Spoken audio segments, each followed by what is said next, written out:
Hello, Python Web Conference 2023. I am back again with one of our speakers. I've got Hillary with us. Hillary's actually been involved in climate tech for a little bit now. So my name is Hillary Lovric. I'm VP of Marketing here at Climate Vault. And Climate Vault is a startup that's really focusing on supporting our customers reduce immediately their carbon footprint and then remove their carbon footprint for the long run. Interesting. Now, you're going to be giving a keynote coming up here in just under a week at the Python Web Conference.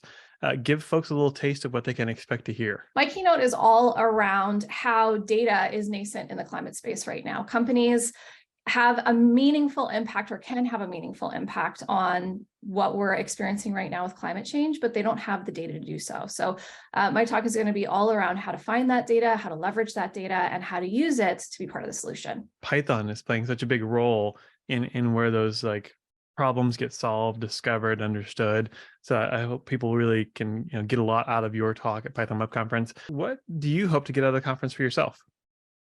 I'm really excited that you are focusing on this track, actually. And so I know that there's a lot of other great talks around climate and data and how we can all work together to overcome this issue that we're facing. So I'm really excited to hear from other industry leaders in the space, as well as meet and chat with them in real time as well. Hillary, thank you so much again for being with us. I look forward to talking with you more next week at the Python Web Conference.